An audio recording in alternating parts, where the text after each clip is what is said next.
Zimbabwe is facing some very critical times right now. There are machinations that are against Christianity and against the church.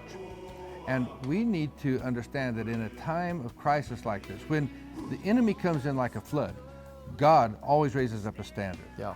Action this year, I believe that God is going to help us to begin to define some of these things, help us to speak into some of these situations, and raise up a standard. His glorious church needs to be manifested. Not some hocus pocus, not some kind of religion, a glorious church.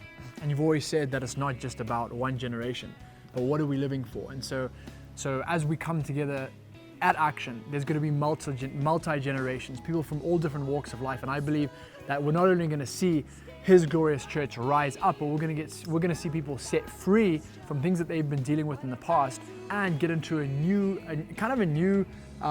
beginning. That's what we're believing for as leadership. New beginnings, even when it seems like all around us, things are really in turmoil. So Action is going to be really the place to be.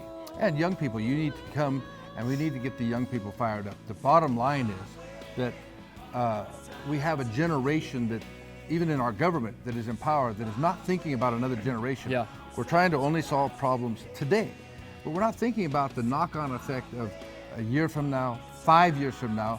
We can't even see to the next election, let alone to 25 years or 100 years.